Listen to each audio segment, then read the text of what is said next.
Ihsan, Bu. Ihsan. Silakan Ihsan pimpin doanya. Yang lain ikuti ya. Iya. Bismillahirrahmanirrahim. Raditu billahi rabbah wa bil islami dina wa bi Muhammadin nabiyya wa rasula. Rabbi zidna ilma warzuqna fahma wa amalan shalihan. Rabbana atina fid dunya hasanah wa bil akhirati hasanah wa qina adzabannar. Walhamdulillahi rabbil alamin. Sebelum kita mulai, kita ice breaking dulu boleh? Boleh. Bunyinya 1, 2, 3.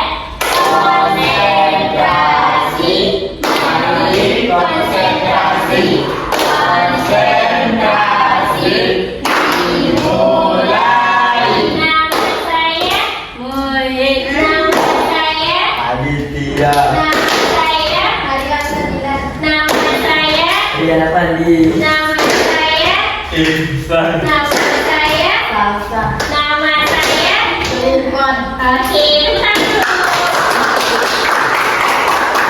baik anak-anak, kita sudah ice breaking tadi. Sekarang ibu mau absen dulu ya.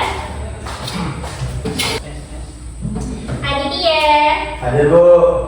Ihsan, Hadir, Bu. Min, Atan, Salsa, Maria, Jun, Rian. Oke, hadir semua ya. Iya, Bu. Iya, bagus. Iya, Bu. Hadir semua. Kita lanjut materi kita hari ini, yaitu tentang hasad, dendam, ghibah, namimah. Bu, tanggal 13 5 26. Oke, judulnya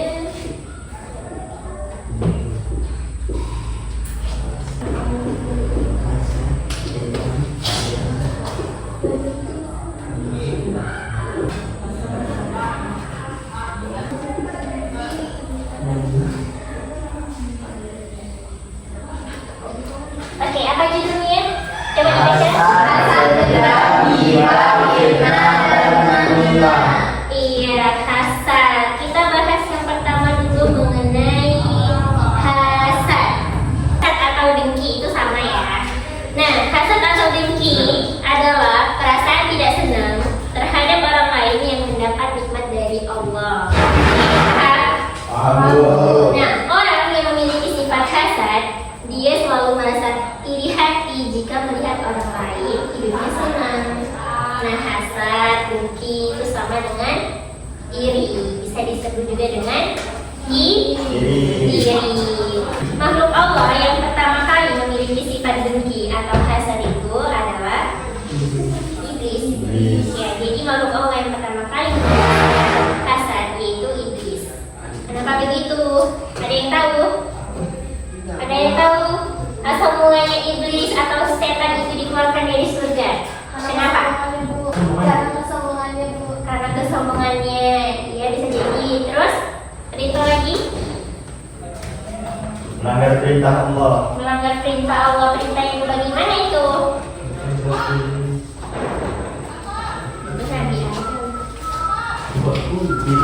Nah, jadi iblis ini dengki kepada Nabi Adam. Karena Nabi Adam itu diciptakan oleh Allah sebagai makhluk yang terhormat. Lalu iblis itu merasa iri hati melihat malaikat itu menghormati, malaikat itu bersujud kepada Nabi Adam. Karena sifatnya yang dengki ini sudah melekat pada dirinya, iblis itu tidak mau menghormati Nabi Adam. Walaupun itu adalah perintah dari Allah. Nah, oleh sebab itu iblis dikutuk oleh Allah. Jadi iblis lalu dikeluarkan dia dari surga. Dikeluarkannya kemana? Dan ke neraka atau ya. Orang yang memiliki sifat dengki itu kan selalu merasa iri hati ketika melihat orang lain hidupnya senang, hidupnya bahagia, beruntung. Lalu ia menginginkan keberuntungan itu pindah kepadanya. Contohnya misalnya HP baru. Terus si Adit ini merasa dengki sama Muhid. Dia iri. Berarti iblis dia, Bu. Oh iya, bisa jadi ya. Karena dia dengki.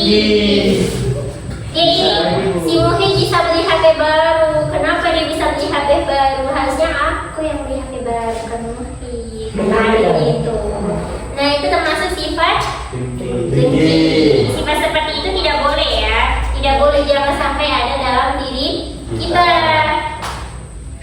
Karena hatinya itu selalu merasa kotor. Orang yang dengki itu akan sia-sia amal ibadahnya, terhapus oleh sifat dengkinya. Kemudian orang yang bersifat dengki ini hanya memperoleh celaan, kehinaan, dan kesusahan. Bahkan para malaikat melaknat orang yang memiliki sifat Dengki. ngeri nggak kayak gitu? Ngeri kan? Kalian mau seperti itu? Kalau bisa hilangkanlah sifat iri, sifat dengki, sifat hasad itu dalam diri kita ya. Karena itu tadi, kita hanya memperoleh kesusahan di hidup kita. Merasa iri itu nggak bagus di hidup kita, nggak senang ya. Sebab timbulnya sifat hasad atau dengki, ada yang tahu? Saya, Bu, Ya, apa itu Adit? karena tidak bersyukur Tidak oleh bersyukur. nikmat yang diberikan oleh Allah. Iya, lalu? Kemudian disitulah datang sifat dengki, Bu. Iya, dia itu merasa tidak bersyukur atas nikmat yang diberikan oleh Allah. Kemudian dia merasa kurang. Nah, dari situ, ketika dia merasa kurang, kemudian dia melihat ada orang lain yang hidupnya lebih bahagia dari dia. Dari situlah muncul sifat dengki. Yang kedua, adanya perasaan tidak senang kepada orang lain. Kemudian adanya perasaan tinggi hati, tidak senang jika ada orang yang melebihi atau lebih baik dari dirinya. Sampai di sini paham? Paham, Bu. Belum maju satu orang, tuliskan dulu tadi pengertian hasad atau dengki. Oke, silahkan mungkin maju ke depan.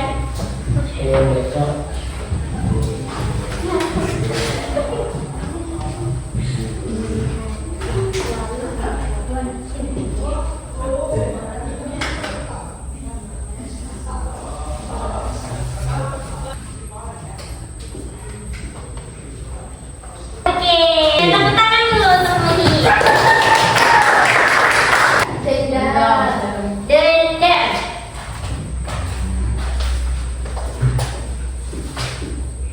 Dendam. Apa itu arti dendam? Ada yang tahu? Saya, Bu, Iya, apa itu Adit? dendam adalah artinya berkeinginan untuk membalas sesuatu kejahatan kepada orang lain, Bu. Iya, benar. Dendam adalah sesuatu keinginan ingin membalas suatu kejahatan kepada orang lain. Di sana gimana, Bu? Misalnya si Isan. Isan ini sering diejek sama Salsa. Iya.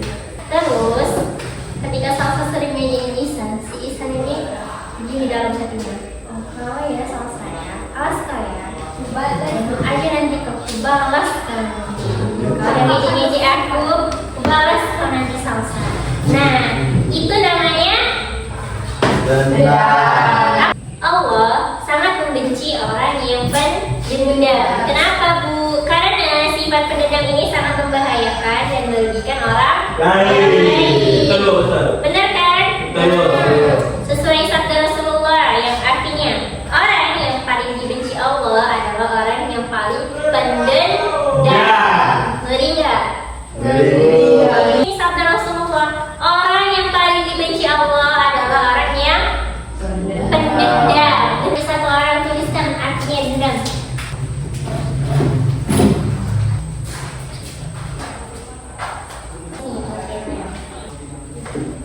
Tepuk tangan dulu untuk Badia.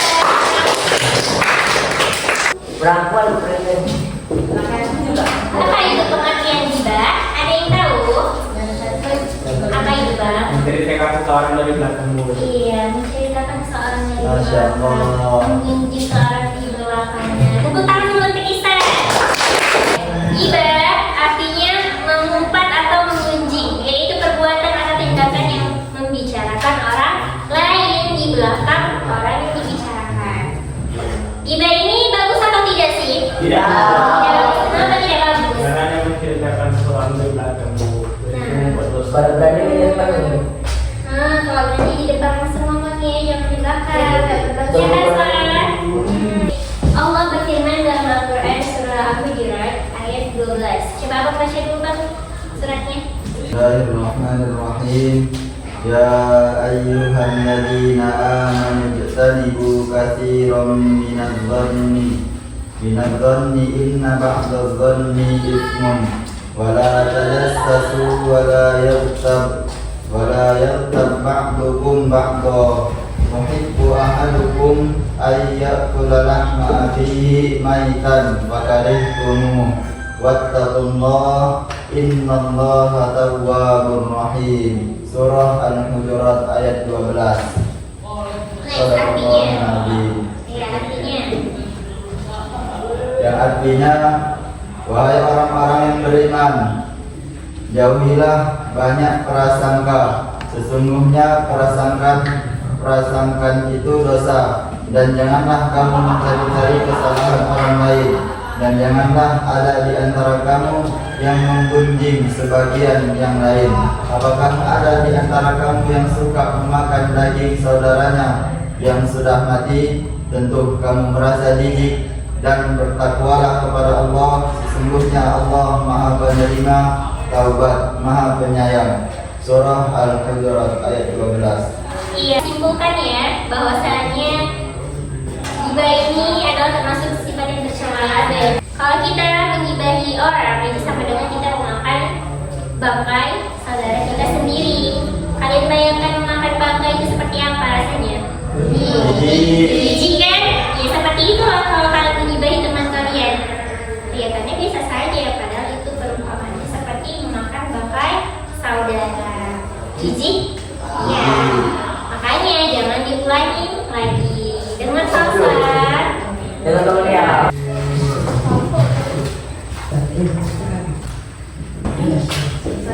Oh, ini dari ini Bu. Fitnah.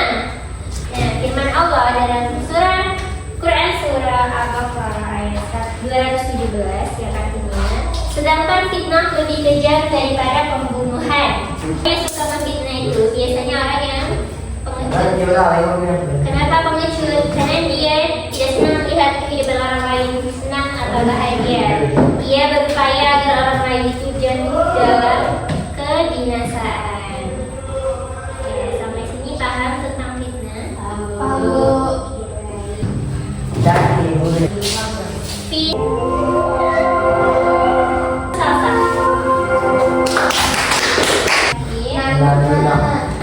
Namimah berasal dari bahasa Arab yang artinya mengadu domba. Nah, adapun istilah yang dimaksud dengan namimah itu adalah menyampaikan sesuatu yang tidak disenangi, baik yang tidak senang itu orang yang diceritakan ataupun orang yang mendengarkannya.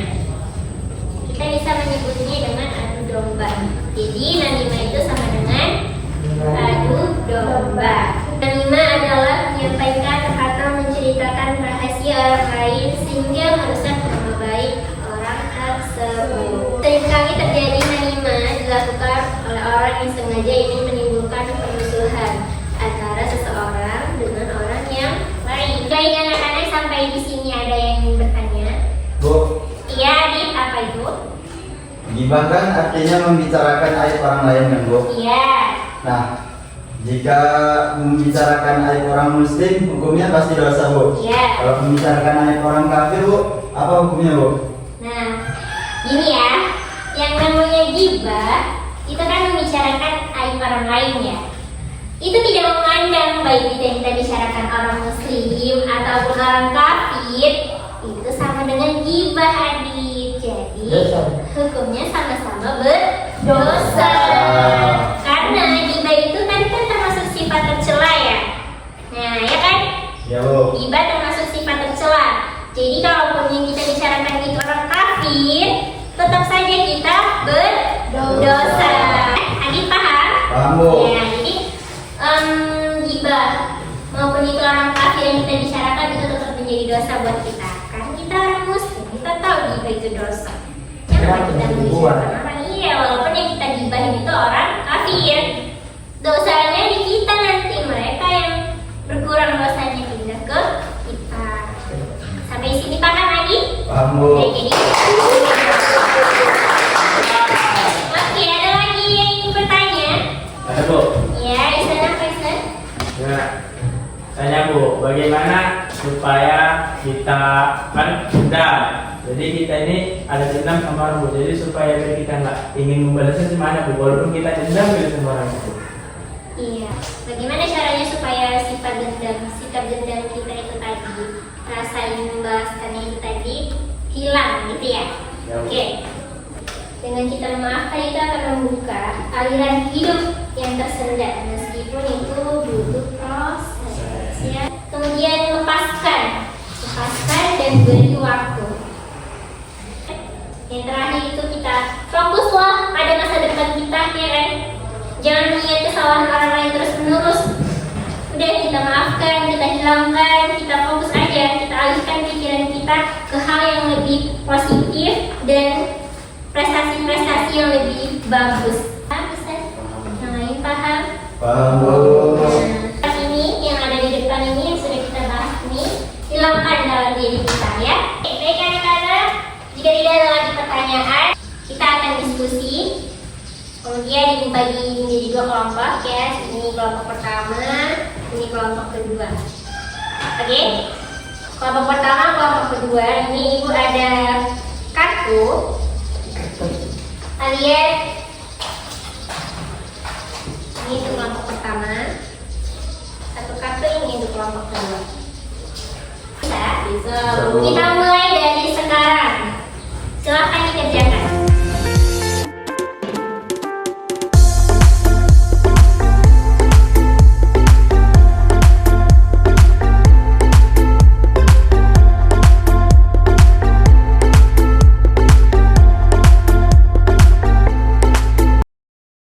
Oke anak-anak, setelah kita lakukan diskusi, mau kelompok kedua presentasikan hasilnya.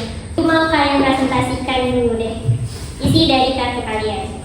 Jadi tadi kami Bu berempat sudah mempresentasikan hasil kelompok kami dan kami mempresentasikan gibah Bu. Iya. Jadi semalam ada teman saya Bu, pas saya kumpul sama teman yang lain, teman saya ini digibahi Bu, teman Iya. sekelas saya sendiri kan, digibahi sama teman saya sendiri juga. Iya. Jadi saya cuma mendengar, nggak ikut. Jadi salah satu teman yang bergibah ini menyampaikan kepada teman saya. Nah, jadi dia mendengarlah bahwa dia ini digibah, diomongin dari belakang Bu. Nah, jadi dampak dari gibah itu Bu, saya lihat dia Bu menjadi cenderung Bu. Jadi mentalnya terganggu. Cenderung lebih sering diam gitu Ya. Mentalnya terganggu. Mentalnya agak kecil Bu, cium. Lebih sering diam. Ya, dan dampaknya pun dia jarang datang ke sekolah Bu. Jarang datang ke sekolah. Ya, itu dampaknya. Jadi Lalu gimana solusi sarannya untuk mengatasi kasus ini? solusi dari saya Bu, nanti kalau bisa guru-guru di sini kan nanti saya sampaikan, kalau bisa berkawan sama orang normal, jangan ada gibah-gibah. Lalu? Teman selayak teman biasa Bu. Iya. Begitu. Kurang-kurangi lah ya.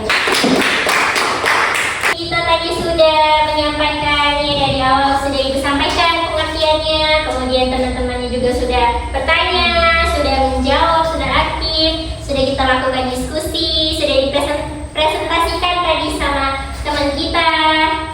Lumayan bagusnya untuk hari ini ya. Beri kelas dulu lah yang semangat.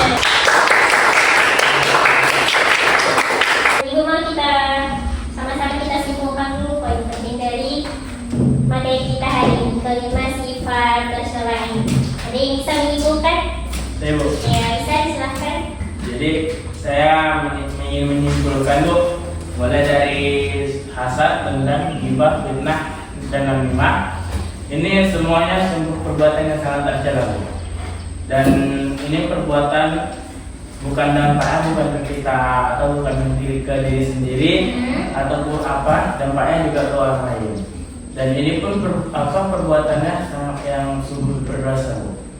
Dan jadi supaya kita terjauh dari sifat yang 5 ini, Mari di hati ini ditanamkan, kita biasakan sholat lima waktu. Iya, Masya Allah, bagus ya. Kasih tepuk tangan dulu, Nisa. Oke, bisa kita simpulkan yang paling pentingnya, intinya dari kelima sifat ini itu sifat yang tercela dan sebaik-baiknya kita jauhkan diri kita dari kelima sifat tercela ini dengan cara apa tadi? Sholat lima waktu ya. Berzikir, terbanyak fokus pada diri kita, oke? Baik, selesai sudah materi kita hari ini. Kita SDQ dulu sekali ya. Masih semangat kan? Masih Bu. Oke, SDQ sederhana. Tepuk 1, tepuk 2, tepuk 3. Oke, konsentrasi ya. Tepuk 1, tepuk 3, tepuk 3 1.